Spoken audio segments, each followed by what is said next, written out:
Enquanto o pessoal vai conectando, vamos só passar aqui algumas informações iniciais, tá? Bom, como eu comentei, eu vou conduzir com vocês aqui o nosso segundo encontro. E hoje o nosso tema, a gente vai falar um pouquinho sobre modelos de remuneração. Então, a ideia aqui é mostrar para vocês os principais modelos de remuneração existentes, né? A gente vai falar dos modelos tradicionais, como, por exemplo, ali o Fee for Service, o conta aberta, mas vamos falar também de alguns outros modelos alternativos ao Fee for Service. A ideia aqui é apresentar para vocês esses modelos, trazendo ali alguns exemplos, né, de como funcionam esses modelos de remuneração e para que a gente possa discutir ali tanto as vantagens e desvantagens de cada um desses modelos. Lembrando, pessoal, que todo o material que a gente vai apresentar aqui na nossa web, ele está disponível para vocês ali no Canvas. Então, existe o livro-texto, né, os materiais adicionais, onde a gente tem ali um volume muito grande de informações. A nossa web, ela tem duração de 1 hora, né? Então, nem sempre dá para passar por todo o conteúdo ali do curso, mas a ideia é trazer para vocês aqui os principais conceitos, trazer ali os principais conceitos mais importantes, né, do nosso módulo e também abrir para vocês aí tirarem dúvidas, tá? Quiser trazer ali alguma vivência, alguma situação, para que a gente possa ter essa troca de informação. Deixa eu compartilhar aqui o nosso material de apoio e daí vou pedir aqui para vocês só confirmar se ele já está aparecendo no modo de apresentação. Deixa eu colocar aqui no modo de apresentação. Tudo bem, pessoal? Carregou aí o material? Sim, Legal. Então, antes de mais nada, né, deixa eu só também mais um recado que eu esqueci de passar aqui para vocês, é que esse conteúdo aqui da webinar, ele fica gravado, tá? Então, caso vocês queiram acessar esse material posteriormente, ou algum colega aí que não conseguiu participar desse momento síncrono, ele fica disponível para consulta de vocês.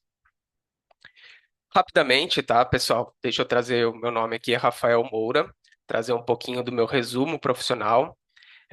Eu sou engenheiro de materiais graduado pela Unesp, tenho um MBA em gestão de projetos e atualmente atuo aqui dentro da garantia da receita do Hospital Israelita Albert Einstein. No primeiro encontro ali, quem conduziu com vocês foi a Raquel, né? E a Raquel, ela também é do nosso time ali da garantia da receita. Tenho algumas certificações, principalmente voltadas ali à parte de melhorias de processo. Então, sou Black Belt Lean Six Sigma, né? E alguns cursos, principalmente em gestão de processos, no segmento da saúde, gestão financeira, a parte também de Big Data, Analytics e Inteligência Artificial. Então, eu tenho essa formação inicial de engenharia, né? Atuei por algum tempo ali na indústria mesmo, mas já migrei para o setor da saúde e tenho alguns anos de experiência aqui dentro do Albert Einstein, atuando na área da garantia da receita, através de projetos de melhoria, de análise de dados, tá? Então, por isso que a gente tem esse time, né, da garantia da receita multiprofissional. Falar um pouquinho da estrutura aqui do nosso curso. Então, o nosso curso ele foi dividido em 4 módulos, onde cada um desses módulos nós temos ali um encontro presencial para que a gente possa trazer para vocês os principais conceitos. Na semana passada, vocês tiveram ali com a Raquel os aspectos econômicos e impactos no setor da saúde. Hoje a gente vai falar sobre modelos de remuneração. Então, o primeiro e o segundo módulo, ele é um pouquinho mais teórico, onde a gente vai trazer ali para vocês algumas informações iniciais, para que a gente possa, no terceiro e no quarto módulo, entrar um pouquinho mais na prática, tá? Então, a ideia é que no terceiro módulo a gente traga para vocês ali todo o ciclo da receita, trazer para vocês ali os principais processos do ciclo da receita, desde o processo de admissão do paciente, passando pelos processos assistenciais, processo de auditoria de contas, né, seja auditoria interna ou auditoria ali do convênio, controle de senhas, faturamento, glosas. A ideia então é mostrar para vocês todo esse ciclo e mostrar para vocês como é a complexidade desse processo. E que normalmente, durante esses processos, podem acontecer algum tipo de falhas. E normalmente, quando acontecem essas falhas, podem levar ali a perdas financeiras. Por isso que no quarto encontro, a gente vai falar ali sobre redução de perdas financeiras.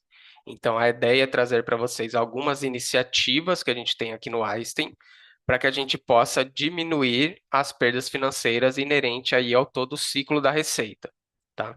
Então, a gente vai falar um pouquinho ali sobre receita potencial e receita recebida, né? Então, sempre tentar fazer com que a nossa receita recebida seja a mais próxima possível da nossa receita potencial.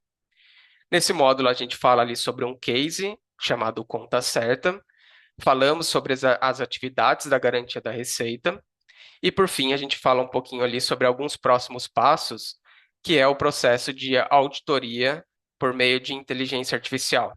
Então, a gente mostra ali para vocês um software, né, chamado Dr. Marvin, que a gente implementou aqui no Einstein e que a gente vem melhorando, né, vem trabalhando em cima desse software para que a gente possa ter um processo de auditoria muito mais efetivo. Bom, esse é toda a agenda, né? Como eu comentei com vocês, todo o detalhe, todo o material está disponível para vocês no Canvas, e daí vocês podem acessar esses materiais para que a gente possa discutir aqui no nosso encontro. Tudo bem por enquanto, pessoal? Podemos seguir? Sim, tudo certo. Legal, pessoal. Então, é, deixa eu só fazer aqui uma breve contextualização para vocês, né? Uma revisão do que foi falado ali no módulo 1 pela Raquel. Então, a Raquel, ela apresentou para vocês diversos indicadores financeiros para que vocês possam ter ali uma visão geral do sistema de saúde brasileiro. Então, primeiramente, a gente fala que o sistema de saúde brasileiro é um sistema híbrido, porque a gente tem lá o financiamento público, né, que é através do recolhimento de impostos estaduais, municipais e federais, e temos também um setor de saúde suplementar. Então, ela apresentou para vocês que aqui no Brasil a gente investe cerca de 608 bilhões de reais por ano no setor da saúde. Isso representa ali mais ou menos 10% do PIB. E PIB a gente conhece ali como Produto Interno Bruto, né? É tudo aquilo que o país produz de riqueza durante um ano. Então, 10% daquilo que a gente produz de riqueza é investido ali no setor da saúde. E aqui engloba tudo relacionado ao setor da saúde, tá? Como consultas, materiais, medicamentos, investimentos, novas tecnologias.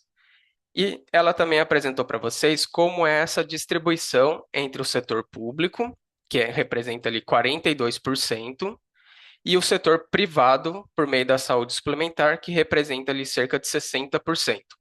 Tá? Então a gente vê, né, que o setor de saúde suplementar ele tem o maior volume financeiro do sistema de saúde aqui do Brasil. Por outro lado, a Raquel apresentou para vocês também a quantidade de vidas que são seguradas aqui dentro da nossa população, né? Temos cerca de 209 milhões de habitantes no Brasil. 80% tem o seu atendimento de saúde pelo SUS, enquanto que 20% tem acesso ali a um plano de saúde suplementar.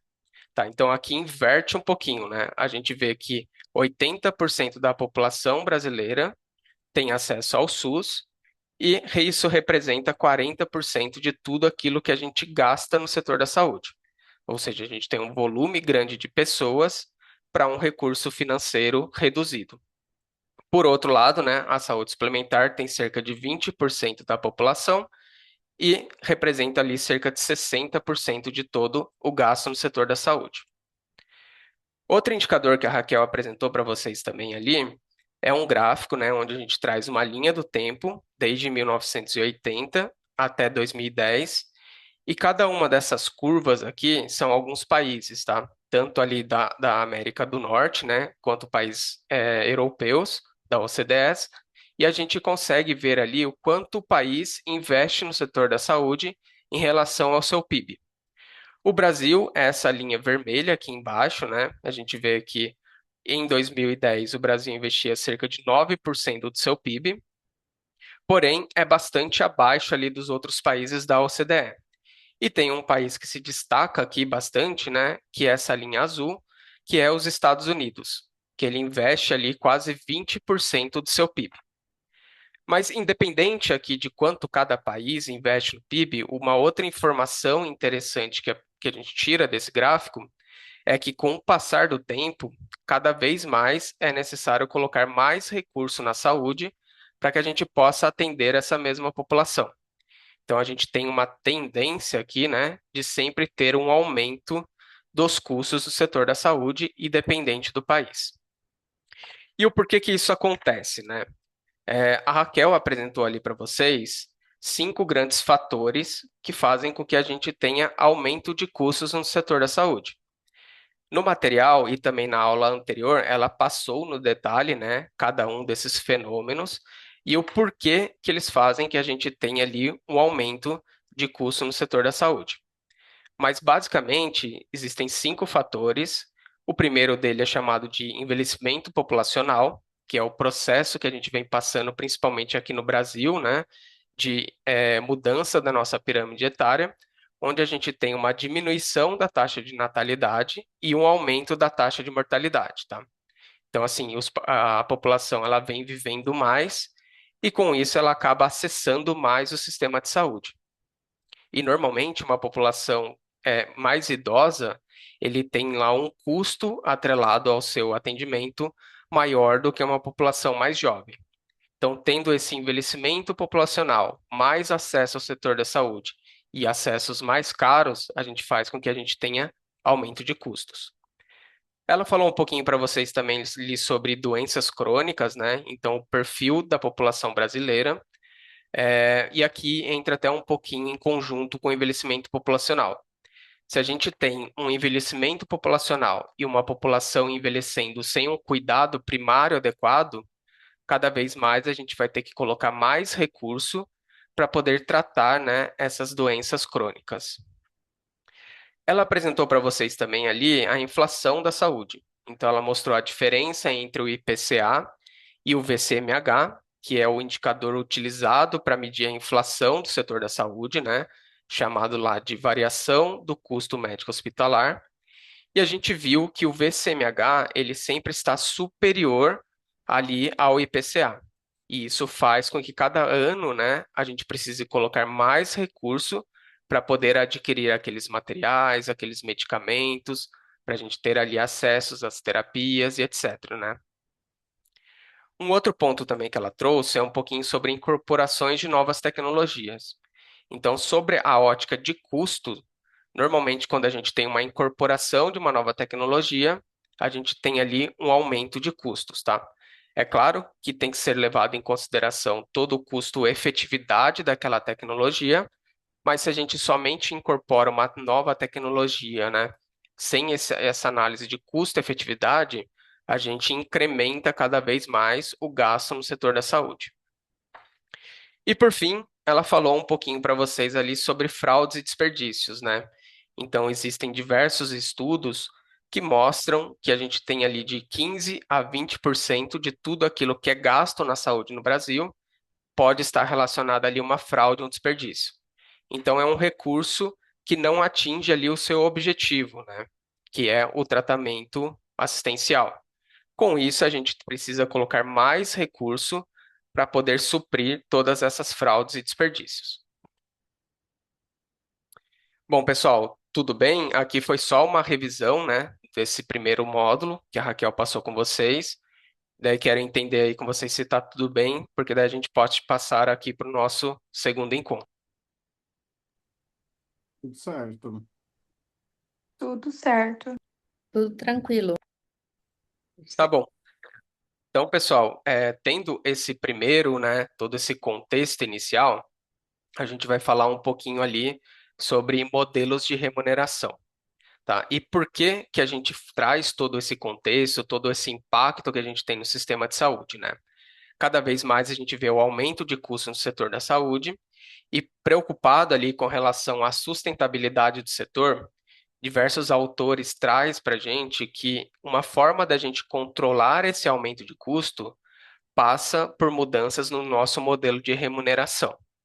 Então, a gente vai ver que hoje a gente tem um modelo de remuneração chamado ali de fee for service, né, ou conta aberta, em que ele não tem nenhum tipo de previsibilidade de quanto se vai gastar naquele atendimento assistencial. Isso faz com que a gente tenha ali um excesso de uso de recursos, né, de materiais, medicamentos, e isso impacta todo o sistema de saúde. Por isso, né, que existem ali alguns modelos alternativos que levam em consideração também o desfecho atrelado ao custo, tá? A gente vai ver ali mais para frente quais são esses modelos de remuneração alternativos e o porquê eles são importantes no nosso âmbito aqui de sistema de saúde. Como eu comentei, existem diversos modelos de remuneração. A gente vai passar aqui para vocês os mais importantes, né? Não dá para passar por todos, mas a gente fez aqui uma seleção desses modelos que são mais importantes. A ideia é mostrar para vocês como esse modelo de remuneração funciona e trazer para vocês todas as vantagens e desvantagens de cada um desses modelos, tá? Então a gente não tem um modelo de remuneração que seja perfeito, né? Então cada modelo ali vai ter tanto uma vantagem quanto uma desvantagem. Por isso que é importante conhecer ali todo o contexto e aplicar aquele modelo de remuneração que melhor se encaixa ao seu sistema de saúde. Então, pessoal, só seguindo aqui, primeiro a gente traz só um conceito do que é o modelo de remuneração, né? Então, o modelo de remuneração nada mais é do que a forma ou o método de como eu vou precificar uma conta assistencial, tá? Então, é a forma, né, como a fonte pagadora vai pagar por aquele atendimento de saúde prestado. Como eu comentei, no Brasil, o modelo de remuneração que é mais utilizado é o fee for service, também chamado ali de conta aberta, que é basicamente aquele modelo que não existe nenhum tipo de previsibilidade. Tudo aquilo que a gente vai utilizando no cuidado assistencial do paciente, então todas as taxas, materiais, medicamentos, consultas, tudo isso vai formando a nossa conta, né? Eu até brinco aqui que esse modelo de remuneração é aquele método de quando a gente vai num restaurante e tudo aquilo que a gente consome, tudo aquilo que a gente pede, é lançado dentro da conta. No final, a gente vai pagar essa conta, né? Tudo aquilo que foi utilizado. É a mesma coisa aqui no nosso modelo de fee for service, tá? Então, é, esse é o modelo mais utilizado aqui no Brasil e também na América Latina. Eu trago aqui para vocês, pessoal, uma pesquisa que foi feita pela ANAP em 2021, onde ela perguntou ali para os hospitais associados, né, se eles trabalhavam com um modelo de remuneração que era alternativo ao fee for service. Então, cerca de 86% ali dessa amostra respondeu que eles trabalhavam com modelos alternativos ao fee for service. Então, esse primeiro indicador, ele até parece positivo, né? A gente está falando que diversos hospitais estão trabalhando com modelos alternativos ao fee for service. Porém, quando a gente olha ali a segunda pergunta, né, fala assim: então, desses modelos alternativos, quanto que eles representam da sua receita bruta do seu hospital? Então, cerca de 50% respondeu que representa de 0 a 20% da sua receita bruta e 30%, né, representa de 20 a 40% da sua receita bruta. Ou seja, né, os hospitais eles vêm trabalhando com esses modelos alternativos, mas isso ainda representa muito pouco da receita. A maior parte da receita proveniente do hospital ainda vem do modelo de fee for service. Então, isso mostra que os hospitais estão experimentando modelos alternativos, vêm trabalhando com modelos alternativos, algumas vezes até por pressão das operadoras, mas ainda o que mantém a instituição de saúde, a maior parte da receita, vem ali do modelo de fee for service, tá? Deixa eu só ver aqui se tem uma questão. Ok. Com isso, pessoal, a ANS, em 2019, ela tenta fazer aqui um papel de mediador, né, entre as instituições de saúde e as operadoras de plano de saúde. Tenta fazer uma ponte para que a gente consiga avançar nesses modelos de remuneração alternativos ao fee-for-service. Com isso, ali em 2019, ela lança um guia, né, chamado de Guia para a Implementação de Modelos de Remuneração Baseados em Valor. Ele é um guia bastante extenso, tá, pessoal? Ele tem ali diversas informações. Inclusive, ele está disponível no material complementar de vocês, na íntegra. E ele é um guia que foi, inclusive, a gente utilizou esse guia para montar todo esse material, tá? Ele é um guia que está disponível ali para vocês para consultas, tá? Então, realmente, ele é um guia bastante grande, mas ele fica ali importante para que vocês possam fazer algumas consultas pontuais. A ideia da ANS, né, é fazer essa ponte entre as instituições de saúde e as operadoras de plano de saúde para que a gente possa avançar nesses novos modelos. Nesse guia, ele traz para a gente ali um conceito do que ele chama de valor em saúde. E o que é esse conceito, né? É a gente levar em consideração o desfecho clínico do meu paciente, ter um desfecho de alta qualidade, né?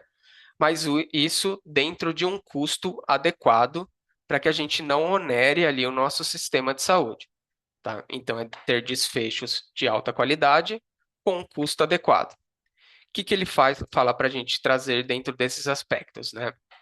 Então, a experiência assistencial do paciente, esses desfechos de alta qualidade, mas tudo isso dentro ali de um custo adequado para que a gente possa manter a sustentabilidade do setor da saúde.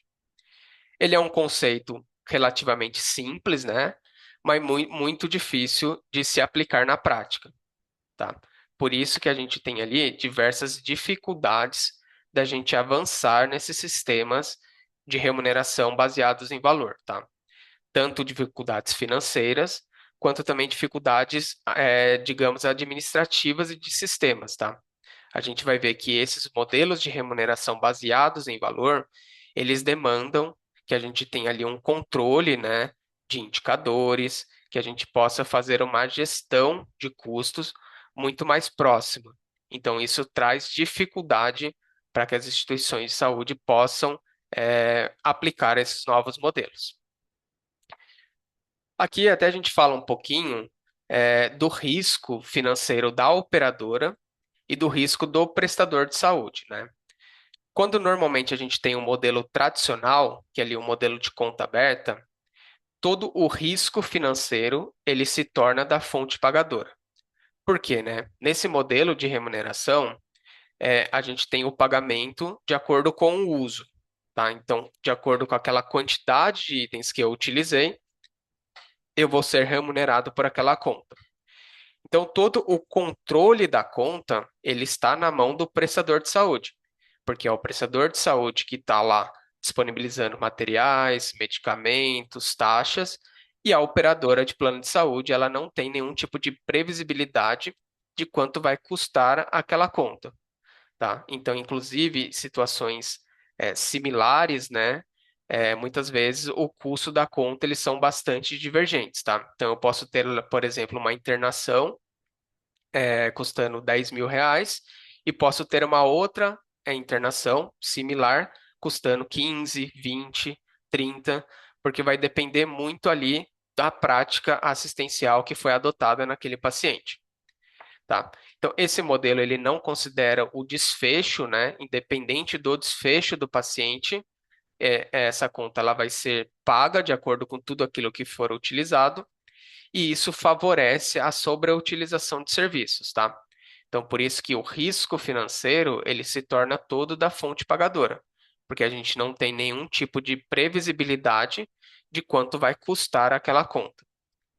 Só que do outro lado, aqui do lado direito, normalmente quando a gente trabalha com modelos alternativos ao fee-for-service, muitas vezes a gente trabalha ali com pagamentos fixos, né?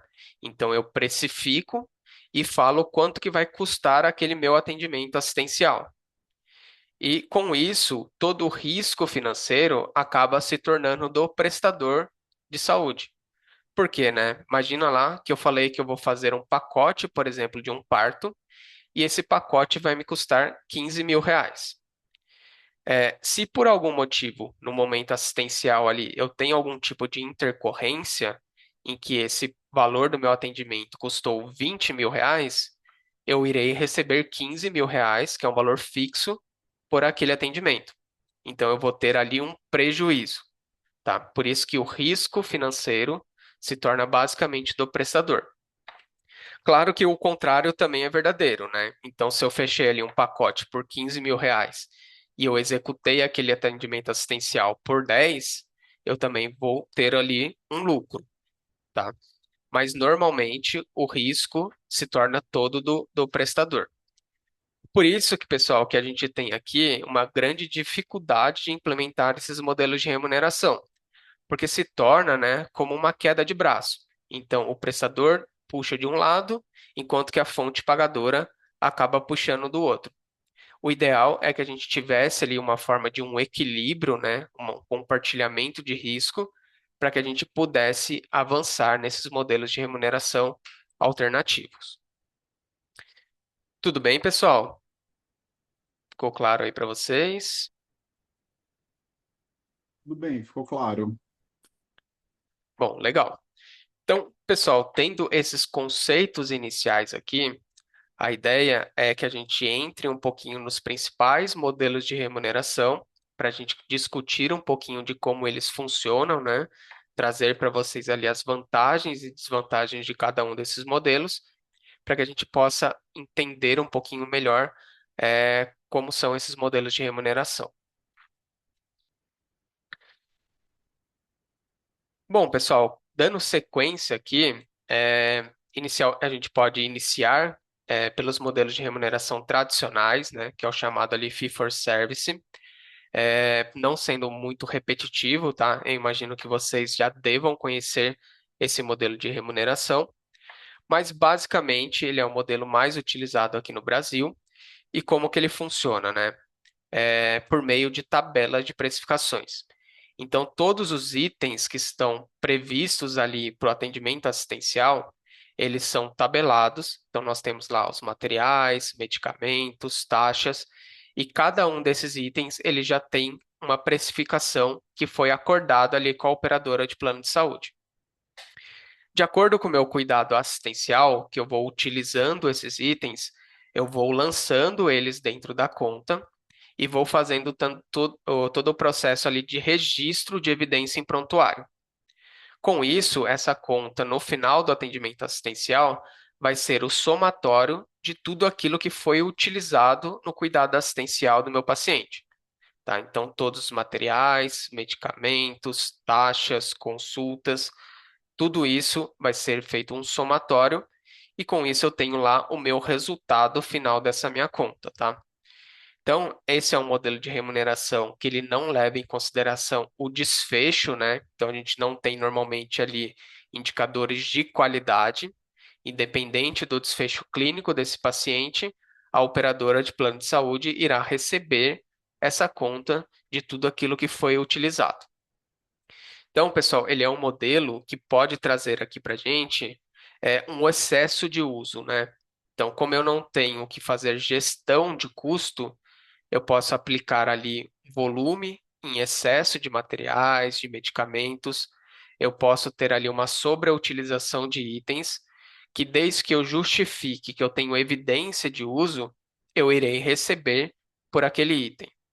Então, é claro, pessoal, que existem alguns mecanismos de controle da operadora, como, por exemplo, o processo de auditoria, né, e o processo de glosas, mas, de forma geral, todo o controle dessa conta está na mão do prestador de saúde. Tá? Então, por isso que a gente traz ali como vantagem que o prestador de saúde ele vai ser remunerado de acordo com o serviço, tudo aquilo que for utilizado, ele vai acabar recebendo, tá? Então, normalmente não tem aspectos, né, que fujam diretamente do controle do prestador de saúde. Por outro lado, também, esse sistema ele traz para a gente ali uma garantia de acesso aos melhores tratamentos, né? Como a gente não precisa fazer uma gestão de custo muito eficiente, a gente pode empregar os melhores recursos no atendimento daquele meu paciente. Então, eu posso utilizar os materiais, medicamentos, sempre de alta qualidade. E por isso, ele traz para a gente ali, né, a garantia de prestação dos melhores cuidados disponíveis, tá? Por outro lado, pessoal, a gente tem algumas desvantagens desse modelo de remuneração. O primeiro deles, né, e talvez o mais importante aqui, é que esse sistema de saúde ele pode trazer sobreutilização de serviços. Então, como eu comentei, eu posso ter ali o uso de materiais, medicamentos, consultas, etc., de forma em excesso, né? Então, isso faz com que cada vez mais a gente coloque custo no sistema de saúde. Então, isso faz com que a gente tenha ali gastos com o sistema de saúde mais alto do que o necessário. E muitas das vezes a gente não tem nenhum tipo de previsibilidade de quanto vai custar, por exemplo, aquela internação. Então, a operadora de plano de saúde acaba ficando vendada, né? Acaba ficando cega ali de quanto vai custar aquela internação. Pessoal, seguindo aqui ainda com os modelos tradicionais, existe um modelo chamado de pagamento por performance, tá? Ele é considerado como um modelo híbrido, ele ainda não é um modelo baseado em valor, né? Mas ele já começa a trazer aqui para a gente alguns mecanismos de acompanhamento de indicadores de qualidade. Como que funciona esse modelo de pagamento por performance, né? Basicamente, ele é o fee for service, então vai ser remunerado por tudo aquilo que for utilizado. Aqui a gente tem lá a figura da tabela de precificação, como no fee for service. Porém, a gente vai ter um adicional, que vai ser um pagamento extra, de acordo com a performance do meu prestador de saúde, tá? Então, essa performance, ela pode ser tanto uma bonificação para aquele prestador que cumpre ali os seus objetivos de indicadores, né? Ou pode ser uma penalização para aquela instituição de saúde que não cumpriu aqueles indicadores, tá? Então, como funciona na prática? São discutidos ali indicadores de acompanhamento de resultados entre a instituição de saúde e a fonte pagadora. Esses indicadores são definidos previamente e é preciso fazer um acompanhamento desses indicadores. Então, a minha conta, eu vou fazer o fechamento dela através ali do Fee for Service, mais a mensuração de todos esses indicadores. Então, só para a gente trazer aqui para vocês alguns exemplos de indicadores, né? Nem sempre são esses daqui, eles têm a liberdade de definir quais vão ser os indicadores, quais vão ser as metas, mas só para a gente exemplificar aqui, né? A gente tem, por exemplo, nesse contrato, quatro indicadores. O primeiro indicador, ele fala ali sobre tempo de internação, então ele define uma meta, né? Nesse caso aqui seria até 3,5 dias. Se eu ultrapasso essa meta, eu acabo não recebendo a minha bonificação desse indicador. Outro indicador, né? Taxa de rehospitalização em até 30 dias após a alta. Ele tem que ser menor que 0,4%. Índice de consultas no pronto-socorro após a internação cirúrgica. Também temos ali um alvo para a gente poder acompanhar. Temos aqui indicadores, digamos, de qualidade, né? E temos também indicadores que podem ser indicadores administrativos, como, por exemplo, né, cumprimento do prazo de faturamento. Então, eu também vou medir ali o quanto eu estou conseguindo faturar essas contas dentro ali do meu cronograma de faturamento. Então, para fechar uma conta aqui, eu preciso fazer todo o processo convencional do Fee for Service, fazer ali toda a formação da minha conta, lançamento dos itens na conta, definição ali das minhas evidências em prontuários, passar pelo processo de auditoria e também mensurar esses indicadores. Com isso, né, se eu atinjo esses indicadores, eu vou receber o valor da conta aberta mais uma bonificação. E se eu não atingo esses indicadores, normalmente eu posso ter ali uma penalização, tá? Então, pessoal, ele é um modelo que começa a trazer um pouquinho ali de acompanhamento de resultado, mas na prática ele ainda continua sendo um fee for service, tá? Com um adicional por uma bonificação. Vantagens, né? Então, a gente começa a ter ali acompanhamento de desfecho e a gente consegue ter indicadores de qualidade. Inclusive, eu consigo comparar instituições de saúde, né? Porque tendo indicadores comuns para essas instituições de saúde, eu consigo comparar a instituição A com a instituição B, por exemplo.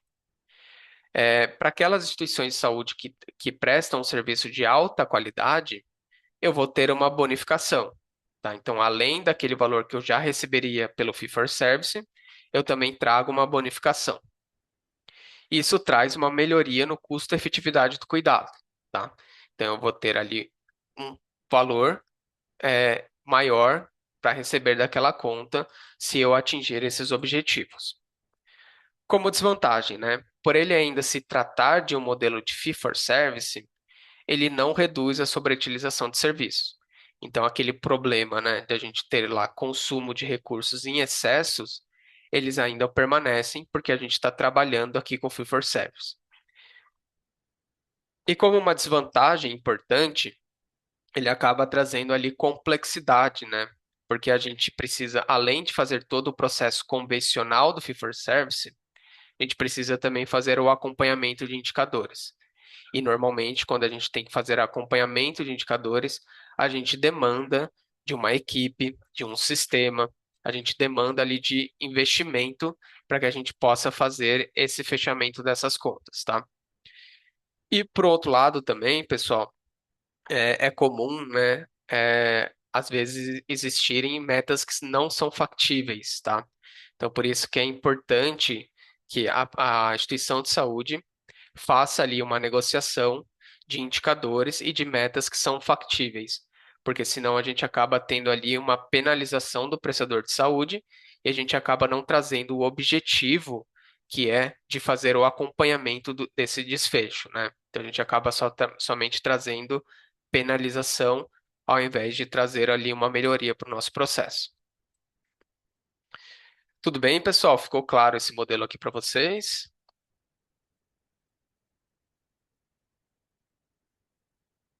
Sim. Ok. Então, pessoal, a gente trouxe aqui os modelos de remuneração tradicionais, né, que são os mais utilizados aqui no Brasil. E a ideia é trazer aqui para vocês um pouquinho sobre os modelos alternativos, né, os baseados em valor. Trazendo um primeiro modelo aqui alternativo, é um modelo chamado de capitation, ou também chamado de per capita, tá? Como que ele funciona? Ele é um modelo de remuneração onde a gente vai ter ali um valor fixo por paciente para fornecimento de um serviço de saúde que foi previamente contratado para uma população definida e por um período de tempo definido, tá? Então, na prática, como que funciona, né? Eu vou receber um valor fixo para uma população que eu tenho segurado, né, por um período de tempo definido. E dependente da quantidade de vezes que esse meu paciente acessar o sistema de saúde, eu vou receber um valor fixo. Então, se eu tenho um paciente que acessa por N vezes o sistema de saúde, eu vou receber aquele mesmo valor do que quando eu tenho um paciente que nunca acessa o sistema de saúde. Também irei receber o mesmo valor. Normalmente, essa precificação é levada em consideração alguns fatores de risco para que a gente consiga precificar da maneira adequada, tá? Então, normalmente é levado em consideração ali, por exemplo, o sexo do meu paciente, essa idade da minha população, qual que é o perfil de doenças crônicas, né, perfil epidemiológico da minha população, entre outros fatores. Esse capitation, ele também pode ser chamado de parcial, quando a gente tem somente alguns cuidados cobertos dentro desse sistema, por exemplo, como saúde primária, atenção básica de saúde, né? Ou pode ser um sistema global, onde a gente vai englobar todos os tipos de assistência de saúde, tá? Então, para a gente só exemplificar e ficar um pouquinho mais simples aqui, vamos pegar aqui um exemplo, né, de um capitation, chamado ali de capitation global. Então, ele engloba todos os serviços de saúde para um grupo de 1.000 pacientes da operadora de saúde ABC por 12 meses. Como que é feita essa precificação, né? Como que eu irei receber por essa conta? Então, eu pego essa população de pacientes aqui que estão segurados, eu faço uma abertura ali por risco, né? Então, nesse caso, ele fez uma abertura por faixa etária. E para cada uma dessa população, eu defino ali um custo unitário por ano, tá? Então, eu tenho lá população de 12 a 18 anos. Eu tenho 110 pacientes. De 19 a 40 anos, eu tenho 500 pacientes segurados. 41 a 65, 300, né? E acima de 65, 90 pacientes. O somatório de toda essa população chega ali nos 1.000 pacientes que a gente tem segurado. De acordo com a faixa etária, eu coloquei um valor unitário diferenciado. Então, uma população mais jovem, eu tenho lá um custo unitário, por exemplo, de R$ 1.000. Já uma população de 19 a 40 anos, R$ 3.000. 41 a 65, 5.000. E acima de 65, R$ 7.000.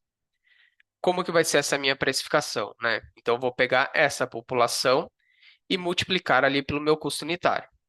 Então, cada uma dessas faixas eu vou ter um valor que eu irei receber para atender essa população.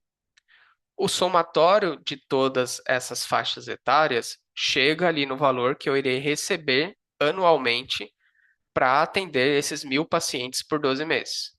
Tá? Então, nesse exemplo, a gente tem ali um valor de R$ 3.740.000, em que eu preciso fazer o atendimento desses 1.000 pacientes para todos os tipos de enfermidades, né, por um período de 12 meses. Então, é um valor fixo em que eu preciso fazer que os atendimentos caibam dentro desse valor. Se por acaso, né, eu ultrapasse esse valor de 3.740.000, mesmo assim, eu vou ter que continuar atendendo esses 1.000 pacientes por 12 meses e esse valor que ultrapassar, eu preciso arcar com esse prejuízo, tá? E o contrário também é verdadeiro. Então, se eu consigo fazer o atendimento desses 1.000 pacientes em 12 meses, né, com um valor abaixo desse valor de capitation, eu vou ter ali um lucro, tá?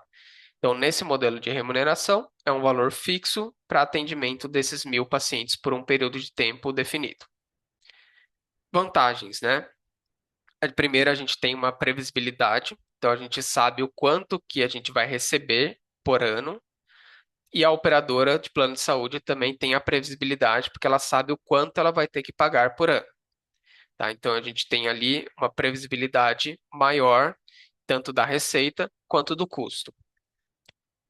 Por outro lado, né, esse sistema aqui ele pode trazer algumas desvantagens, porque a gente tem ali um risco excessivo para o prestador de saúde, né?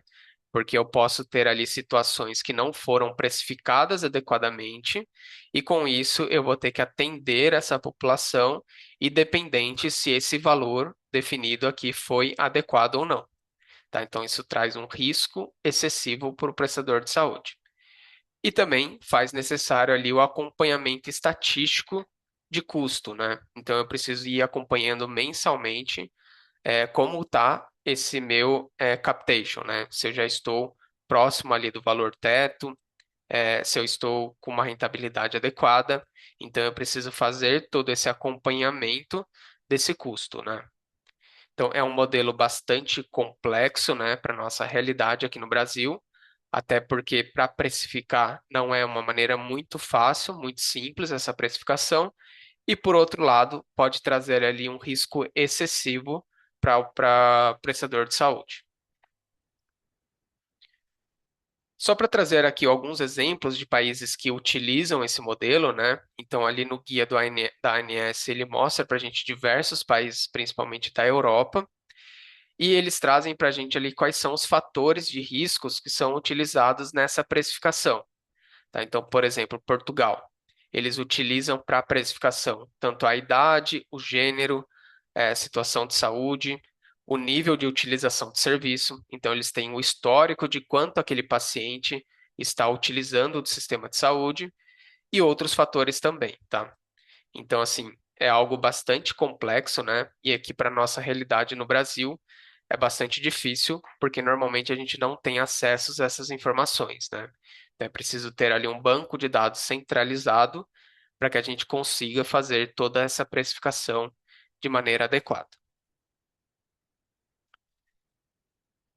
Um outro modelo de remuneração, pessoal, que a gente traz aqui para vocês, e esse sim é um modelo muito mais utilizado, tá? E que vocês também já devem conhecer, é o que a gente chama ali de bundles, tá? Ou também de pacotes. Como funciona esse modelo de remuneração, né? Ele é um valor fixo também, onde a gente vai ter um pagamento único com um valor global para atender um episódio de saúde específico por um período determinado de tempo, né? Então, basicamente, pessoal, são aqueles pacotes onde a gente define um valor fixo para uma condição de saúde e a gente faz todo o cuidado do ciclo completo de tratamento daquela condição de saúde específica, tá? E ele, normalmente, no bando tradicional mesmo, né? Ele vai englobar todos os serviços que foram previstos e também os serviços que não foram previstos, tá? Essa remuneração é fixa e a gente precisa fazer com que aquele atendimento de saúde caiba dentro daquele valor que foi orçado, né? Então, ele é um modelo mais utilizado aqui no Brasil, né? Temos diversos pacotes, principalmente pacotes cirúrgicos, onde a gente consegue ter ali um valor fixo e a gente recebe exatamente aquele valor por aquele tratamento, tá? Então, como vantagem, né? Por a gente ter ali um ciclo completo de cuidado, ele é, ele é um sistema que a gente estimula a adoção de cuidados coordenados, tá? Então, eu posso ter ali uma alta qualidade, porque eu posso ter ali uma alta eficiência, né? Então, eu posso criar diversos protocolos, padronização de processo, onde eu consigo fazer todo aquele tratamento de uma forma mais centralizada e com isso eu tenho uma condição de saúde melhor. Por outro lado, como ali uma desvantagem de todos os modelos de remuneração alternativos, a gente tem um risco financeiro que é assumido pelo prestador. Por quê, né? Porque eu tenho um valor fixo e se por algum motivo eu tive uma intercorrência ali, por exemplo, em um procedimento cirúrgico, eu vou ter que atender aquele paciente e eu irei receber um valor fixo para aquele tratamento. Então, eu posso ter um prejuízo, tá? E ele traz também para a gente um esforço operacional bastante elevado para que a gente consiga fazer essas precificações e acompanhamento de rentabilidade, para verificar se aquela minha precificação está adequada, né? Se eu estou tendo ali lucro ou prejuízo em cima desses pacotes. Só para trazer aqui alguns exemplos para vocês, tá? O modelo de bundle tradicional, ele é aquele modelo que engloba tudo o que foi previsto e tudo o que não foi previsto também. Mas existem alguns modelos de pacotes que são um pouco menores do que ali o pacote tradicional. Por exemplo, né, existem ali procedimentos cirúrgicos, um exemplo é o parto cesáreo, onde a gente tem alguns pacotes para executar esse parto, e a gente pode ter ali alguns níveis de pacotes, tá? Eu posso ter um valor fixo que eu irei receber, que a gente chama ali de pacote de sala cirúrgica, ou seja, ele vai englobar tudo aquilo que for utilizado na sala, né? Como o tempo de sala, materiais esterilizados e todo o restante, ele vai ser pago ali por meio de um fee for service, tá? Então esse é um modelo de pacote mais simples. Temos os pacotes, por exemplo, chamado ali de pacotes cirúrgicos, né? Que ele inclui apenas o episódio cirúrgico. Então, tudo aquilo que não é contemplado, né, como por exemplo lá, internação, complicações. Então, se eu tenho uma intercorrência nesse parto, em que a mãe ou o bebê, por exemplo, precisa de um leito de UTI, esse pacote ele é descaracterizado e a gente tem lá o modelo de fee for service de conta aberta, tá? Então, ele é um modelo onde a gente tem um compartilhamento de risco, né? Eu assumo aquele custo de fazer aquele procedimento cirúrgico por aquele preço estabelecido, desde que não tenha nenhum tipo de intercorrência. Se tiver algum tipo de intercorrência, eu acabo fazendo a descaracterização desse pacote. E tem um modelo tradicional de bundle, né, que ele engloba tudo que for utilizado, inclusive ali complicações em até, por exemplo, 30 dias da alta hospitalar, tá? Então, ele é um modelo muito mais arriscado e ele é um modelo que tem um risco financeiro muito maior, tá? Então, aqui só para a gente exemplificar, né? Existem diversos pacotes principalmente procedimentos cirúrgicos e outros pacotes também, em que a gente vem utilizando aqui no Einstein e também em outros hospitais. Por fim, pessoal, um outro modelo de remuneração que é utilizado aqui é o chamado de modelo de orçamentação. Esse modelo, ele é muito utilizado na saúde pública quando a gente tem ali as OSs, tá? Então, como que esse modelo funciona na prática, tá? A gente tem também um valor fixo que a gente vai receber, um orçamento anual, e a gente precisa fazer com que todo o atendimento de saúde caiba dentro desse orçamento. Se eu tenho ali uma extrapolação desse orçamento, eu acabo não recebendo o valor adicional, tá? E se eu tenho um valor utilizado menor do que o meu orçamento, eu acabo tendo ali um colchão, né? Então, como que ele funciona na prática? É feito um estudo histórico, né, estatístico, de quanto se gasta por ano nesses atendimentos de saúde. Então, aqui um exemplo, né? Lá no ano um, aquela instituição de saúde gastou 1.250.000. No ano 2, gastou 1.320.000. No ano 3, 1.114.000. Com isso, eles tiram ali, por exemplo, uma média desses anos e aplica ali um índice de correção, que normalmente é o índice de inflação, tá? No período. Com isso, né, a gente tem um valor global ali de 1.289.400 reais. Então, esse é o valor em que a minha instituição de saúde irá receber para fazer todos os atendimentos por um ano, tá? Então, ele é um valor fixo e eu preciso fazer com que todos os meus atendimentos caibam dentro desse orçamento, tá? Então, ele é um modelo muito utilizado na saúde pública, né? Onde a gente tem ali os repasses de orçamento por meio por meio ali dos governos federais, estaduais e municipais, e a instituição de saúde faz o gerenciamento de todo esse recurso, tá? Vantagem, né? A gente tem uma previsibilidade, então a gente sabe lá o quanto a gente vai receber por ano, a gente sabe o quanto a gente pode gastar. Por outro lado, né, a gente tem algumas desvantagens porque a gente não tem ali o risco muito elevado, tá? Então eu posso ter racionamento de serviços, por exemplo, porque eu posso é, gastar todo aquele meu orçamento e eu não tenho recurso para poder atender a minha população, tá? E isso pode gerar ali grandes perdas financeiras, tá? Principalmente se o valor orçado não for suficiente para atendimento a todo esse modelo. Bom, pessoal, aqui, como eu comentei com vocês, existem diversos outros modelos de remuneração alternativos. A gente pensou aqui os principais, né? No material ali de vocês existem alguns outros que vocês podem também aproveitar ali para conhecer um pouquinho. Mas a gente traz aqui para vocês algumas notícias, né? Por exemplo, alguns hospitais que utilizam alguns modelos alternativos, como, por exemplo, a Amil, o Sírio-Libanês, o Oswaldo Cruz, né? Que utilizam basicamente os modelos ali de pacotes, tá?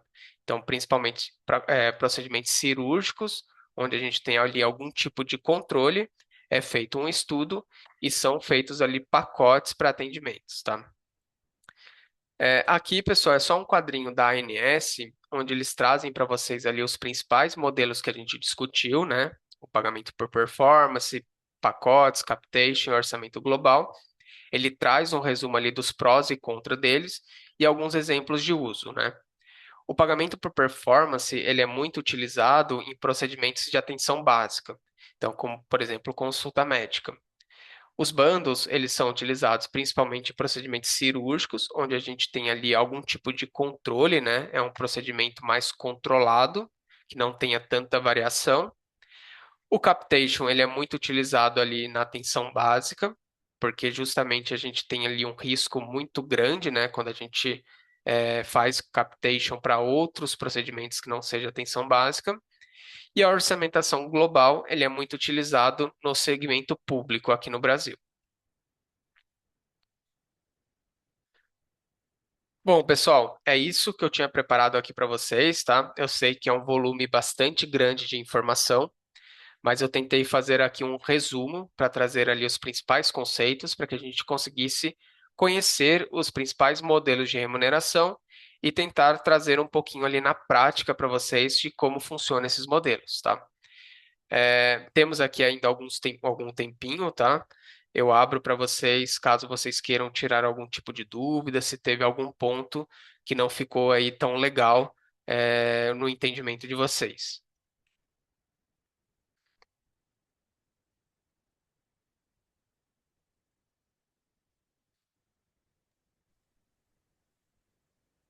Boa noite, professor.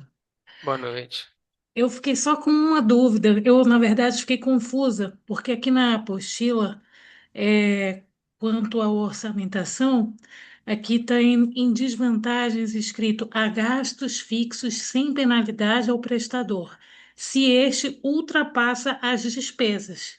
Só que eu entendi assim, que sempre, no meu entendimento, achava que sempre o prestador, se ultrapassasse as despesas, ele ia ter que arcar com esse prejuízo. Então, por isso eu fiquei em dúvida. Está na página 42 Entendi. do, do nosso. Da nossa apostila, né? Isso. Sim. Aqui a gente tem algumas diferenciações, tá? Então, se eu estiver falando do segmento privado e fizer um processo ali de orçamentação, a operadora de plano de saúde, ela não vai entrar com recurso adicional, porque eu gastei todo aquele orçamento. Essa desvantagem, ela acontece Saiu, quando a né? gente está falando Saiu. do mundo público, né? Ah, Porque a tá. gente tem É. ali um Põe. aporte de recurso que é feito pela União para continuar Não, o saiu. atendimento daquela população. Porém, ela vai ter ali uma Não. penalização futura, né? Porque Agora aquele sim. orçamento não foi suficiente para fazer todo o atendimento. Então, por isso que ele traz essa desvantagem, Não sai de perto, que de não deixa repente ele claro quer ali, né? falar alguma coisa com você.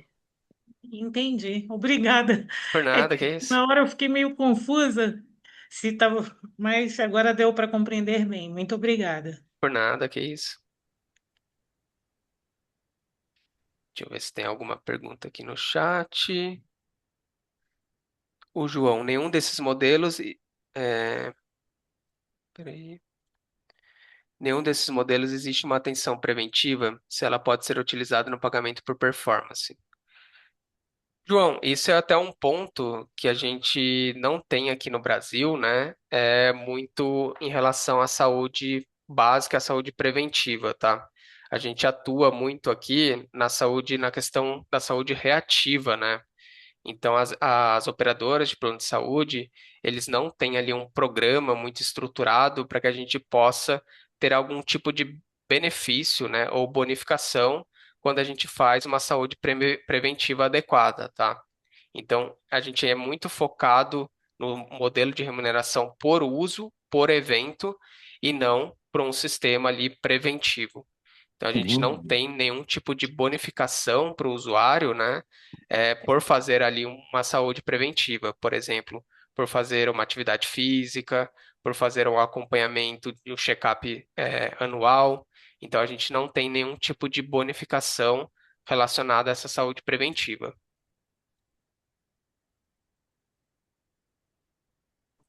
Rafael, Oi. justamente nesse ponto aí, nessa colocação que você fez, eu iria perguntar se vocês têm, se existe ou algo próximo a isso dentro da atenção básica, algum programa, alguma bonificação de algum plano, quando o paciente tem essa procura ou trabalha com essa prevenção, nesse Estamos sentido. fazendo pergunta baseado na sua pergunta.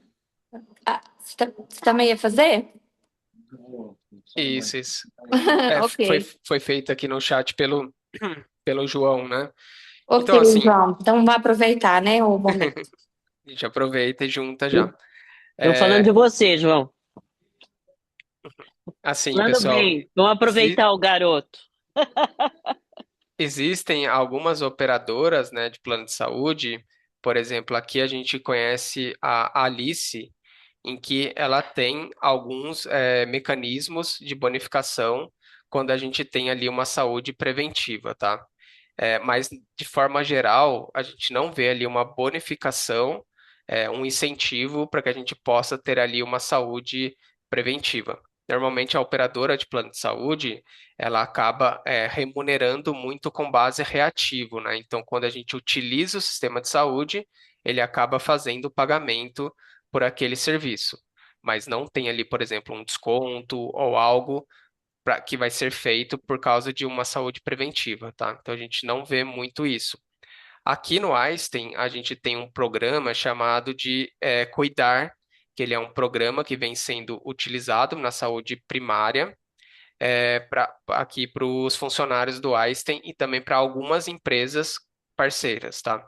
Então, a gente chama ali de Clínica Einstein, né, onde a gente vai ter o acesso de saúde primário, e a gente tem ali um médico da família, um enfermeiro, um profissional de saúde, em que ele acompanha todo o histórico desse meu paciente, desse meu colaborador. Então, ele faz todo esse processo como uma forma de melhorar e evitar que a gente tenha ali um acesso reativo posterior. Porque normalmente quando a gente tem esse acesso, né, quando a gente já tem algum tipo de doença mais avançada, esse custo ele é muito mais elevado. Então, é uma forma da gente fazer o acompanhamento preventivo desse paciente. Então, a gente utiliza esse programa Cuidar aqui com os funcionários e também vendemos esse serviço para algumas empresas, tá? Então, por exemplo, o Boticário utiliza, então a gente tem ali uma forma de fazer o controle preventivo dos funcionários.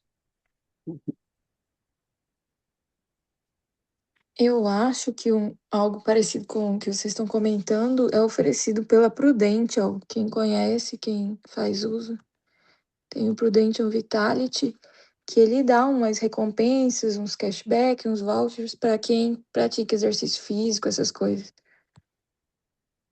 Entendi. Deveria se ter mais, né? Mas ser mais, esse tipo de programa podia ser ampliado, principalmente para saúde pública e tal. Mas é um sonho, né? É, realmente, poderia ter um programa melhor, né? Mas normalmente as operadoras mais tradicionais, né, normalmente não tem nenhum tipo de benefício. Então você vai fazer ali, principalmente se for um plano de saúde particular, ele não vai ser considerado se você tem um hábito saudável, qual que é o seu histórico de saúde, né? Não vai ser levado isso em consideração na precificação.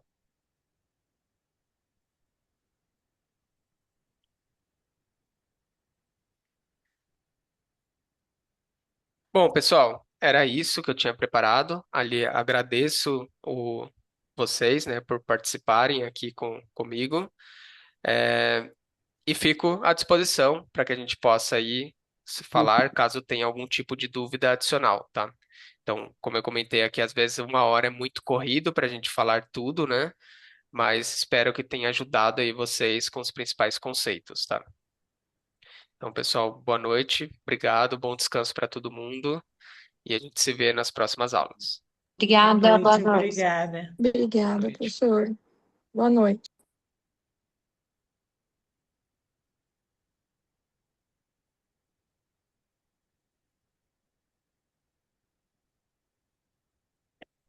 Ligou, João. Olha, viu?